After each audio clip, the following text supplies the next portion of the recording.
Hi everyone, আসসালামু আলাইকুম। কি অবস্থা আপনাদের সবার? চলে আসলাম ফ্লাইয়াত এভিয়েশন থেকে নতুন আরেকটি ভিডিও নিয়ে। প্রিয় দর্শক, আজকে আমি কথা বলবো সৌদি আরবে জব ভিসা নিয়ে। তাই আপনারা যারা সৌদি আরবে যাওয়ার জন্য চিন্তা ভাবনা করছেন তারা অবশ্যই আমার এই ভিডিওটি শেষ পর্যন্ত দেখবেন। ফ্লাইয়াত এভিয়েশন আপনার একটি বিশ্বস্ত সহযোগী। এটি একটি সরকারি নিবন্ধিত ট্রাভেল এজেন্সি। সৌদি আরবে সরাসরি কোরিয়ান কোম্পানির ভিসা এখন দিতে পারবেন আপনারা আমাদের মাধ্যমেই, এবং সেখানে আপনারা বিভিন্ন সেক্টরে কাজ করতে পারবেন। Normal welder, 3G 4G 6G welder, mix কার্গন, ফ্যাব্রিকেটার, গ্যান্ডিং ম্যান ও লেবার, এইসব সেক্টরে আপনারা কাজ করতে পারবেন। এবং সেখানে আপনাদের বেসিক ডিউটি টাইম হয়ে যাচ্ছে 10 ঘন্টা করে সপ্তাহে 6 দিন, এবং এর পাশাপাশি আপনারা ওভারটাইমও করতে পারবেন। সেখানে খাবারের খরচটা আপনাদের বহন করতে হবে, তবে থাকার খরচ সম্পূর্ণ কোম্পানি বহন করবে।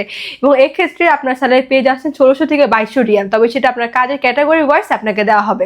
এবং আমরা এই ফুল প্রসেসিংয়ের জন্য সময় নিচ্ছি মাত্র 45 দিন। তাই আপনারা যারা এই অল্প সময়ের মধ্যে সৌদি আরবে সরাসরি কোম্পানি ভিসা যেতে চাচ্ছেন, তাই এখনই চলে আসুন আমাদের ফ্লাইয়াত এভিয়েশন অফিসে এবং জমা দিয়ে যান আপনার ফাইলটি।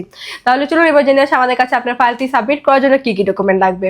ফার্স্ট অফ অল আপনাদের পাসপোর্ট লাগবে, যেটার মেয়াদ মিনিমাম 2 ইয়ার্স হতে হবে। এনআইডি কার্ডের কপি, পাসপোর্ট সাইজের 6 কপি ছবি লাগবে, যেটা ব্যাকগ্রাউন্ড সাদা এবং ল্যাব প্রিন্ট হতে হবে। এরপরে প্রয়োজন আপনাদের মেডিকেল সার্টিফিকেট এবং পুলিশ ক্লিয়ারেন্স। সো অল্প কিছু ডকুমেন্ট হলে আপনারা অ্যাপ্লাই করতে পারছেন আমাদের মাধ্যমে সৌদি আরবে সরাসরি কোম্পানি ভিসায়। তাই আর দেরি না করে এখনই যোগাযোগ করুন আমাদের স্ক্রিনে দেওয়া এই নাম্বারে, অথবা সরাসরি চলে আসতে পারেন আমাদের অফিসে ফ্লাইয়াত এভিয়েশনে। আমাদের অফিস লোকেশন হচ্ছে 89 Atish Dipankar road, Mugda highway, Dhaka. So everyone, আজকে ভিডিওটি আমি এখানেই শেষ করছি, এবং আমার এই ভিডিওটি ভালো লাগলে অবশ্যই লাইক কমেন্টস করে আমাদের সাথেই থাকবেন। এবং আপনারা যারা এখন আমাদের ইউটিউব চ্যানেল সাবস্ক্রাইব করেননি তারা এখনই সাবস্ক্রাইব করে ফেলুন। Thanks for watching. Allah Hafiz.